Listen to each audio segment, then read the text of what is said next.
25 अगस्त को प्रदोष भौम प्रदोष की सारे प्रदोषों में कामना सिद्धि की प्रदोष अगर मानी गई है तो भौम प्रदोष को माना जाता है, मंगलवार को माना जाता है। मंगलवार के दिन, मंगल के दिन जब प्रदोष पड़ती है तो भौम प्रदोष कहलाती है। और उस दिन मंगलवार का दिन हो, डॉक्टर ने भी कह दिया हो कि इसको 20 साल तक औलाद नहीं हुई, 25 साल तक नहीं हुई, 30 साल तक नहीं हुई, 30 साल हो गए औलाद नहीं हुई और सब तरह से जब हार जाओ, भौम प्रदोष के दिन प्रदोष काल में शिव जी के मंदिर में शंकर के शिवलिंग पर 3 जगह पर कनेर का पुष्प समर्पित करना प्रारंभ।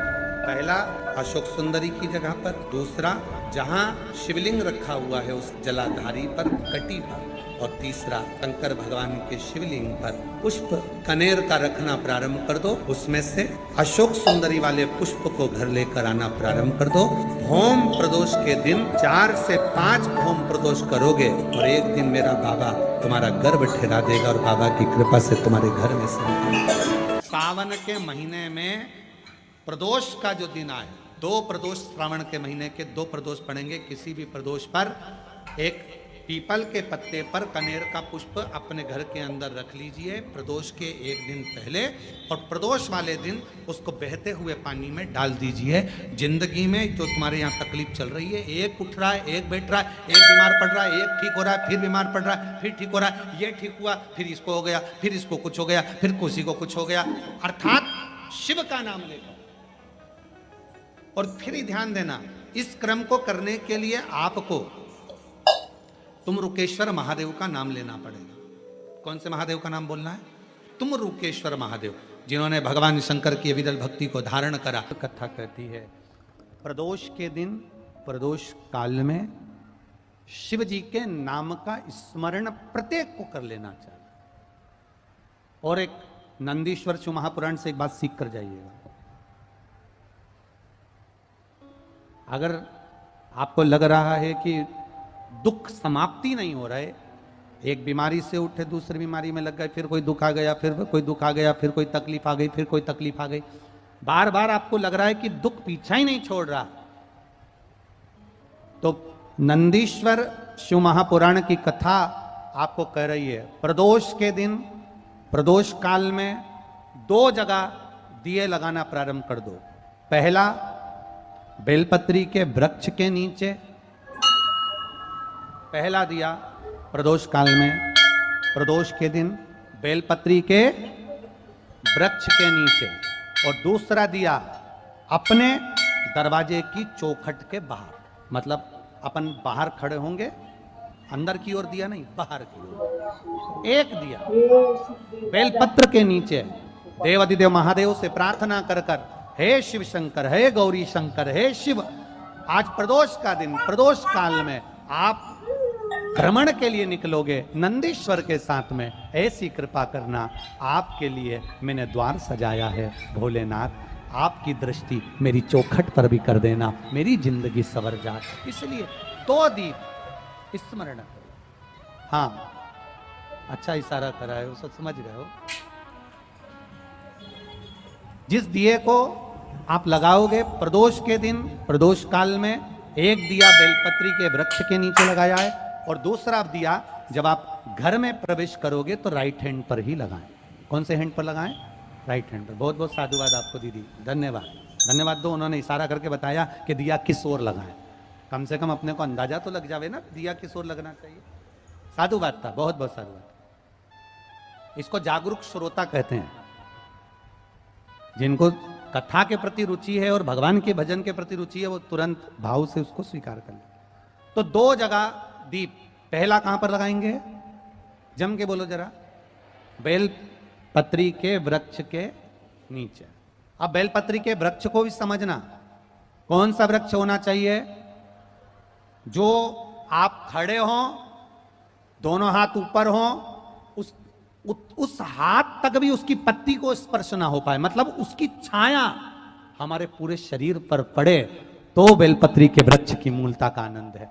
जो छोटे बेलपत्री के वृक्ष होते हैं, छोटे छोटे जो पौधे होते हैं बेलपत्री के, इनको जल डालकर, खाद डालकर सिंचित करो, बड़ा करो, उनको पोषित कर कर, बड़ा कर कर कहीं अच्छी जगह उनको लगाओ, ये नहीं कि छोटी बेलपत्री के पत्ते तोड़ लो या छोटे से पौधे के पत्ते तोड़ लो, वो श्रेष्ठता नहीं है। शिव पुराण कहती है वृक्ष वो होना चाहिए जिसकी छाया हमारे ऊपर आए। बाकी के आपके घर में आप बेलपत्री का पौधा लगाते हो, उसको बड़ा करो, बड़ा करने के बाद उसको कहीं अच्छी जगह पर लगाओ जिससे वो बेलपत्री का पौधा बड़ा हो जाए।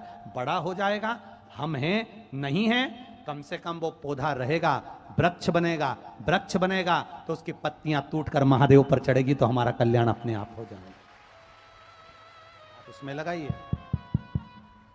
आप वो बेलपत्री के पौधे को बड़ा करिए, उसको लगाओ, वृक्ष हो बड़ा। तो पहला दिया कहां लगाएंगे? बेलपत्री के वृक्ष के नीचे। और दूसरा, अपने घर में प्रवेश करते समय राइट हैंड में बाहर।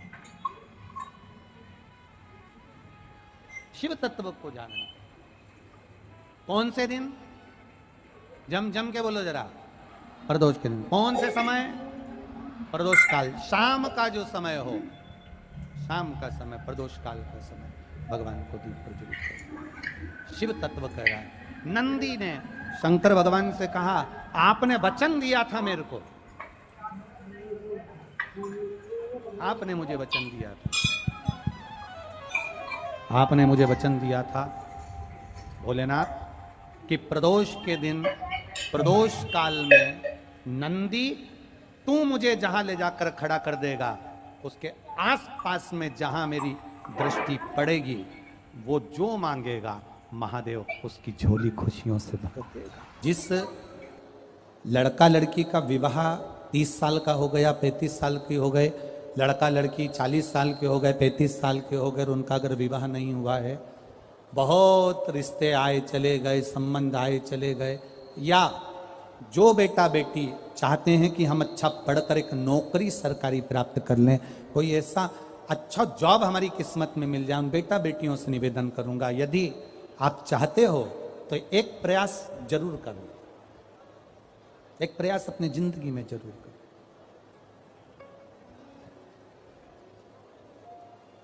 शिवलिंग समझ लेना जरा अच्छे से। शिवलिंग, जलाधारी, गणेश, कार्तिकेय, अशोक सुंदरी, और ये शिवलिंग, और ऊपर भगवान शिव की 5 बेटियां, जया, विषहरा, शामलीवारी, दौतली, देव। 3 प्रदोष या 3 शिवरात्रि। कितनी प्रदोष? 3 या 3 शिवरात्रि। मेरा बेटा बेटियों से निवेदन है, जो अच्छी पढ़ाई कर रहे हैं, मेहनत करो, अच्छा पढ़ो, और मेहनत के साथ में जब कंपटीशन एग्जाम में बैठने का समय आए, 3 स्थान जहां पर आपको, प्रथम अशोक सुंदरी, अशोक सुंदरी की जगह पर जब आप बेलपत्र समर्पित करेंगे तो डंडी का मुख जहां से पानी बहता है उस स्थान पर रखेंगे। दूसरा, शमी का पत्ता, शमी का पत्ता। दूसरा, शमी के पत्र को देवादिदेव महादेव पर जब आप समर्पित करेंगे तो उसका डंडी का मुख भी जहां से जल बहता है उस ओर रखेंगे। और तीसरे नंबर पर है आंख का पुष्प। एक पुष्प होता है आंख का सफेद, और एक पुष्प होता है हल्का सा नीला। करें दर्शन आप लोगों ने? जम के तो बोलो जरा, करें ना? एक सफेद होता है, एक हल्का सा नीला होता है। सफेद आंख का जो पुष्प होता है वो केवल देवादिदेव महादेव का एक स्वरूप होता है, और हल्का सा जिसमें गुलाबीपन, नीलापन होता है वो शिव, पार्वती, गणेश, कार्तिकेय, अशोक सुंदरी, जया, विषहरा, सामरीवारी, दौतली, देव और शिव जी के जितने गण हैं उन सबका प्रतीक होता है। तो तीसरे नंबर का जो आंख का गुलाबी कलर या हल्का नीला सा जो पुष्प होता है, उस 5 पुष्प का गुच्छ मां जगत जननी का जो स्थान है जलाधारी, जहां अगर आप इधर बैठे हो तो उसकी विपरीत दिशा, इधर बैठे हो तो उसकी विपरीत दिशा, इधर बैठे हो तो उसकी विपरीत दिशा, विपरीत दिशा में उस पुष्प को समर्पित करना है।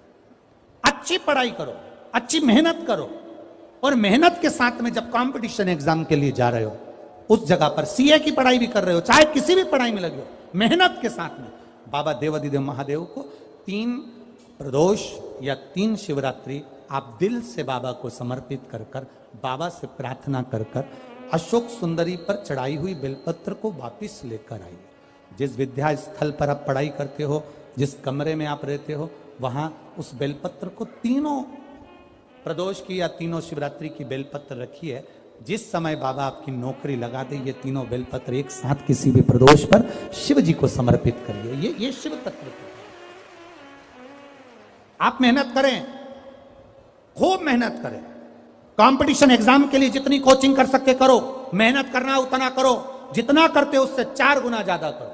और उसके साथ में देवादिदेव महादेव से प्रार्थना, तेरा ही दिया मैंने खाया पिया है, तेरा शुक्रिया है, तेरा शुक्रिया है। अब जिनका मंगल विवाह नहीं हो रहा, 30 साल हो गए, 35 साल हो गए, 40 साल हो गए, उनके लिए भी वर्णन आता है। एक बेलपत्र, एक शमी पत्र और महाराज वही आंकड़े का पुष्प 5 अपने हाथ में लेकर, बेलपत्री का वृक्ष जो होता है उस वृक्ष के नीचे उसको रखकर शंकर भगवान के मूल मंत्र का स्मरण करते हुए, चाहे तो आप पंचाक्षर करें, चाहे आप षडाक्षर करें, चाहे आप श्री शिवाय नमस्तुभ्यम करें, केवल जो जल का पात्र है उस जल के पात्र से 5 बार जल समर्पित कर कर बेलपत्री के वृक्ष की 7 परिक्रमा कर कर बाबा से प्रार्थना कर कर उस पत्ती पुष्प को लेकर वापिस सजाएं, पूजन वाली जगह पर उसको रख दीजिए और बाबा कृपा करेगा, जितना जल्दी होगा उतना मंगल विवाह आपका पक्का कराएगा, ये निश्चित। बेलपत्र का पूजन, कहीं दूर जाने की जरूरत नहीं है हमको भगवान को पाने के लिए। तुम्हारे घर के पास में जो शिवालय हो, तुम्हारे घर के पास में जो देवालय हो, हम वहां भगवान की आराधना करें, हम वहां आराधना। तो शिवलिंग का स्मरण आप करेंगे, बीच में जो एक मोटी सी लाइन होती है इसको अशोक सुंदरी कहते हैं। सब लोग दर्शन करें, जम के बोलो जरा, करें। अशोक सुंदरी की जगह जहां पूरी हो जाती है उसके बीच में शिवलिंग और उसके बीच में थोड़ी सी जगह खाली आती है। करें दर्शन, समझना जरा बहुत अच्छे से। जैसे ये अशोक सुंदरी की जगह है, हम निवेदन करेंगे आस्था चैनल वालों से भी और एलईडी वाले भी, जिन जिनको एलईडी पर आप दर्शन करा रहे हैं वो पूरी तरह से कराएं। गणेश जी का स्थान, षडानंद कार्तिकेय का स्थान, अशोक सुंदरी का स्थान बीच में। अशोक सुंदरी का जो स्थान पूरा हो जाता है, वहां से लेकर शिवलिंग के बीच में खाली जगह आती है। करें दर्शन आप लोगों ने, खाली जगह आती है। उस खाली स्थान की जो महत्वता है, ये जो अशोक सुंदरी से लेकर बीच में जो जगह है, ये भगवान शंकर की जो धर्म पत्नी है माता पार्वती, उनकी जो योगनियाँ हैं 64 योगनी, उनकी जो शक्ति पीठें हैं, उनकी जो सिद्धता है, उनकी जो सिद्धियां हैं, ये अशोक सुंदरी से शंकर के शिवलिंग के बीच में जो खाली जगह होती है, इस स्थान पर 64 योगनियाँ, देवियाँ, अष्ट सिद्धियाँ, नवनिधियाँ सब इस स्थान पर रहती है। इसलिए हमारे यहाँ शिव महापुराण की कथा कहती है, पूर्ण पूजन के बाद अगर कोई नारी, कोई पुरुष, कोई बच्चा, कोई बुजुर्ग अपने मन की बात का स्मरण इस जगह पर हाथ को रखकर, जैसे किसी के हृदय पर हाथ रखते हैं तो दिल धड़कता हुआ स्मरण होता है, उसी तरह यहाँ स्पर्श करेंगे और स्पर्श कर कर जब अपने मन की बात करते हैं तो देवादिदेव महादेव नंदी के साथ आकर प्रदोष के दिन कार्य की सिद्धता पूर्ण करते हैं। उस स्थान की मूलता होती है, वो स्थान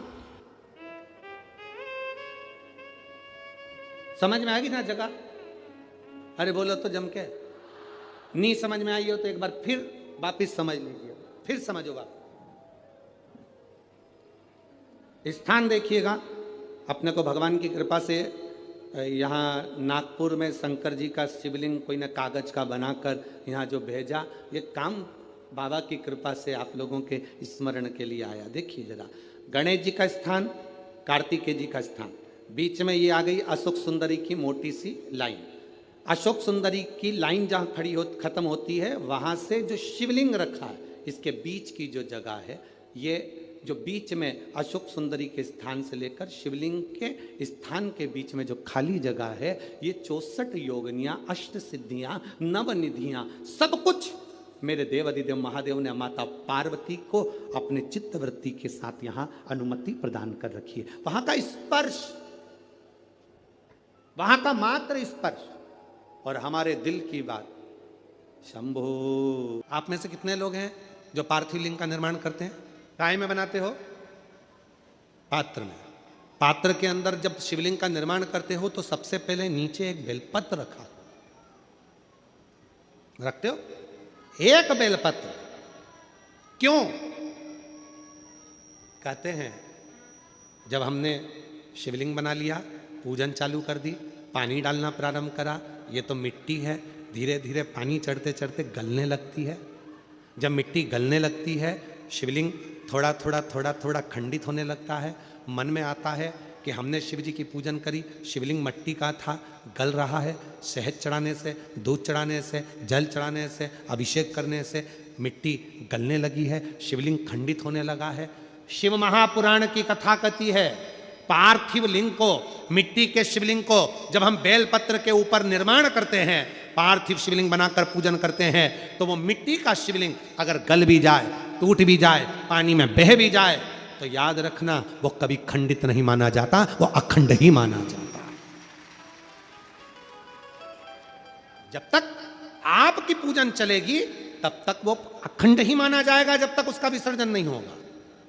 उसकी विसर्जन नहीं होगा तब तक वो अखंड कहलाए। शिव तत्व कह रहा है, भगवान शंकर का पावन चरित्र कह रहा है। एकांबरेश्वर महादेव कांचीपुरम में, तमिलनाडु में, भारत की भूमि पर दुनिया के सबसे विशाल मंदिरों में, जो विशाल मंदिरों की गणना होती है, उन विशाल मंदिरों में सबसे बड़े मंदिर की गणना में कांचीपुरम का, ये तमिलनाडु का मंदिर एकांबरेश्वर महादेव का आता है।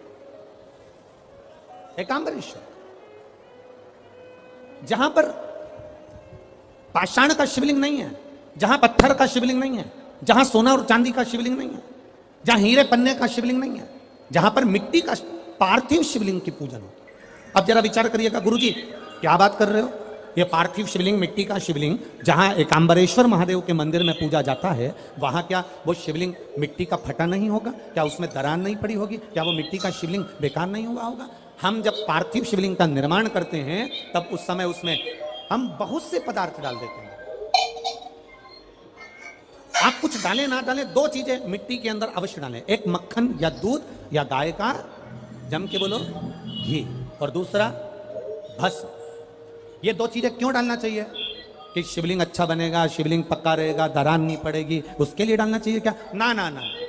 पार्थिव शिवलिंग का निर्माण करने वाले दो चीजों का स्मरण अवश्य रखें। पहला, मिट्टी के अंदर जब हम मक्खन, दूध या गाय का घी डालकर शिवलिंग का निर्माण करते हैं, जिसके घर में वंश नहीं बढ़ता, 20 साल, 25 साल, 15 साल, 12 साल हो गए हों, और जिसके घर में बच्चा ना हुआ हो, हम उनसे भी निवेदन करेंगे कि प्रत्येक प्रदोष, प्रत्येक शिवरात्रि, हर महीने प्रदोष आती है, हर महीने शिवरात्रि आती है, प्रत्येक शिवरात्रि, प्रत्येक प्रदोष को आप मिट्टी के अंदर मक्खन या गाय का दूध या गाय का घी, देसी गाय का मिलाकर शिवलिंग बनाकर उसकी पूजन करना प्रारंभ करें। 1 साल पूरा नहीं होगा, भले 20 साल हो गए होंगे, पर आपका गर्भ जरूर फेरेगा, ये निश्चित। भले 20 साल हो गए, 22 साल हो गए, 25 साल हो गए, डॉक्टर ने मना कर दिया नहीं होगा, फिर भी आप बाबा पर भरोसा है, बोल बम का नारा है, आप विश्वास के साथ शिव की आराधना करें।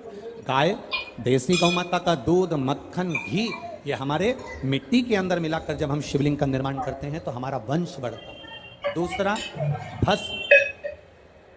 दूसरी चीज क्या है? जम के बोलो जरा, पीछे वाले भी। पहले नंबर पर है मिट्टी में मिलाया गया मक्खन, घी या दूध। दूसरे नंबर पर है, जम के बोलो जल्दी से, भस्म।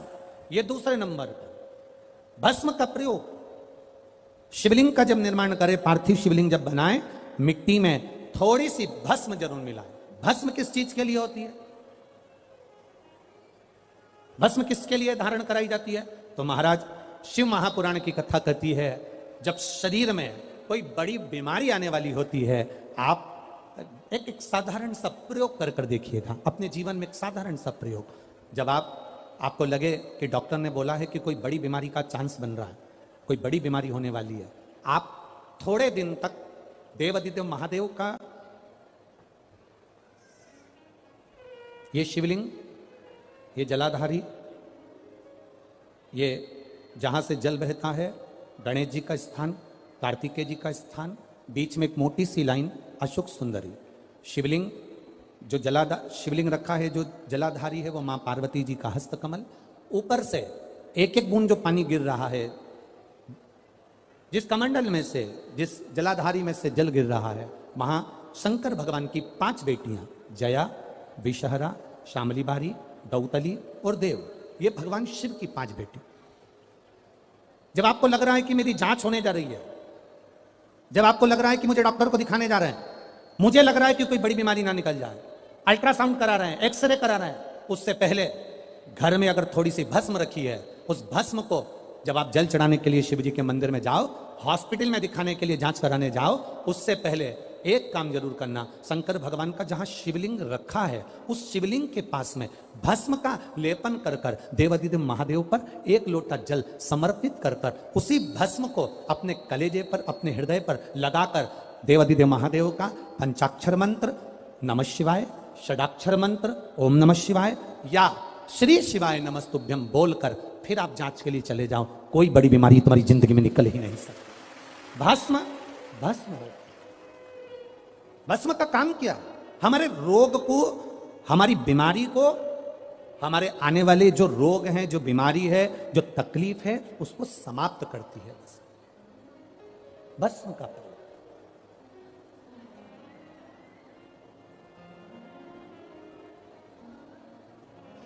शिवलिंग का निर्माण कर रहे हो, पार्थिव शिवलिंग का, उसमें थोड़ी सी भस्म हमारी बीमारी को हर लेती है, थोड़ी सी भस्म हमारी तकलीफ को हर लेती है।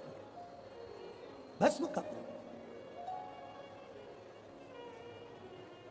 चपटी भभूत में है खजाना कुबेर का।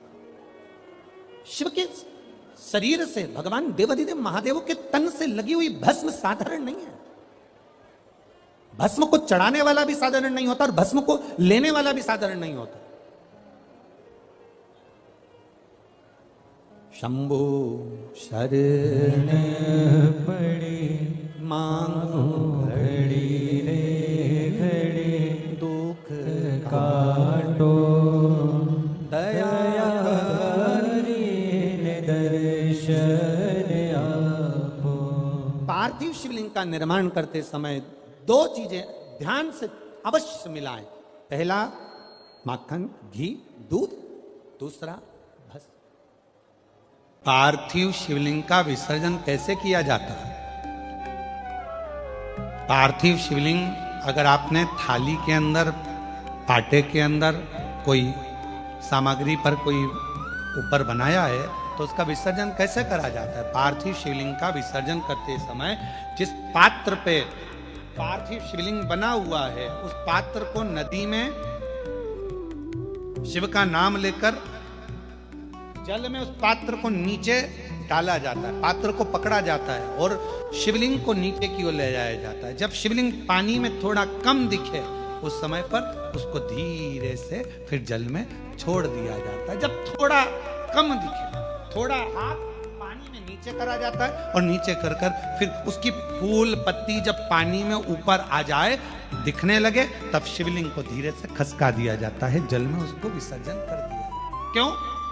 अगर तुमने पार्थिव शिवलिंग का विसर्जन करा और उसको तुम थाली में बना कर ले गए हो, पाटे पे बना कर ले गए, अब तुमने इसको उठाया तो टूटेगा कि नहीं टूटेगा? बोलो, जम के बोलो जरा, टूट जाएगा। तो इसको सबसे पहला विसर्जन करने के पहले जब पार्थिव शिवलिंग तुमने बना लिया, बनाने के बाद उसको जल के अंदर लेकर, जब पूजन करने के बाद जब जल के अंदर लेकर जाओगे तो उसकी फूल पंखड़ी अपने आप पानी में तैरने लगेगी और शिवलिंग जल में चला गया, मतलब तुमने विसर्जन कर दिया। अब भले तुम धीरे से उसको, जो पार्थिव बनाया है, तुम धीरे से उसको पानी में फिर धीरे से विसर्जन कर सकते। श्री शिवाय नमस्तुभ्यम। हर हर महादेव। पूज्य गुरु जी ने इस वीडियो में श्रावण मास की प्रदोष की विशेष उपाय बताए हैं। श्रावण मास का आखिरी प्रदोष है, भौम प्रदोष है, वो बहुत ही विशेष महत्वपूर्ण होता है। वीडियो को अच्छे से देखकर समझकर इन उपायों को आपको अवश्य करने हैं। वीडियो अच्छी लगे तो like share and subscribe, comment में श्री शिवाय नमस्तुभ्यम हर हर महादेव अवश्य लिख देना। जाते जाते चैनल को सब्सक्राइब अवश्य कर देना। जय श्री राम, हर हर महादेव, जय श्री महाकाल।